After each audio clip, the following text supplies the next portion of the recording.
Radiation और chemotherapy जो है उसमें क्या अंतर है? दोनों जो है दोनों एक दूसरे के अपोजिट नहीं है।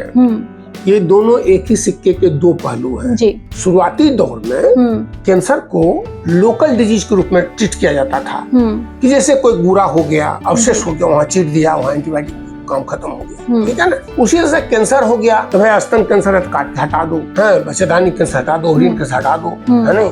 बट या फिर उसी तरह से हुआ कि हटाने की बात है तो रेडियोथेरेपी या रेडिएशन से जला दो।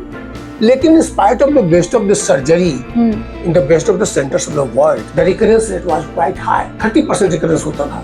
तो अगर ऐसा कैसे हो जाता था? तो बोले भाई ऐसा इसलिए हो रहा है कि उसका जो छोटे-छोटे जो सेल्स होता है वो स्प्रेड कर जाता है।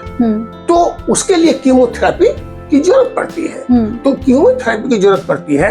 जैसे मान लीजिए कि जैसे ही थोड़ा आगे बढ़ेगा तो आप कीमोथेरेपी लगाती हैं ताकि बाहर का जितना छिटफुट है, चारों तरफ फैला हुआ है, वो खत्म हो जाए और जो मेन है वो भी बहुत श्रिंक कर जाए ताकि उसमें लोकल ट्रीटमेंट संभव हो सके।